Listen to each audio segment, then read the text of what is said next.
like, if she'll do them when she's show jumping, when you show jump training, she'll pop them in beautifully and things. But as soon as you try and do them for flat work, she's like, oh my God. And then it really upsets a counter canter then.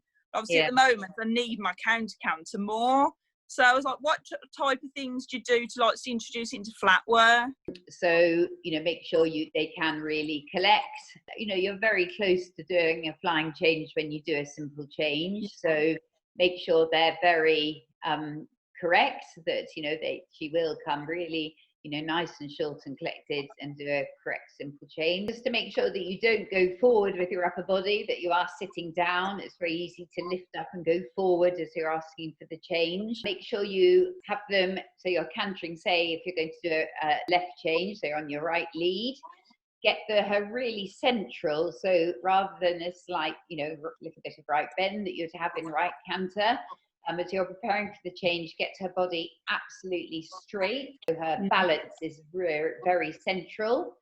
And then make sure you keep hold of your new outside rein, so it would be your right rein as you ask for the change. Stop your leg aid, keep sitting back, make sure she keeps her canter short.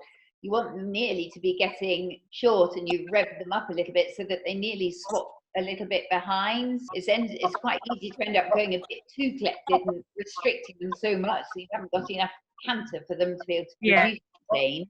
So get them back, get them really collected, sitting back, absolutely central, and ride slightly forward to a change. Little bit, if you're approaching a really narrow cross-country fence, think that, you know, you're going to collect them, you know, because you've been galloping open, and then you want to condense the stride, but you still want to keep up the impulsion to jump that narrow fence.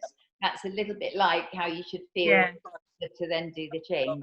You can practice over a pole on the ground. That sometimes with some horses that gets them to click. Quite easy to get them to change over a pole on the ground.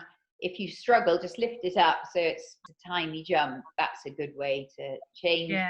Do a figure of eights over it so that the change becomes consistently good, and then move your figure of eight to one side of the fence and still ask for the change.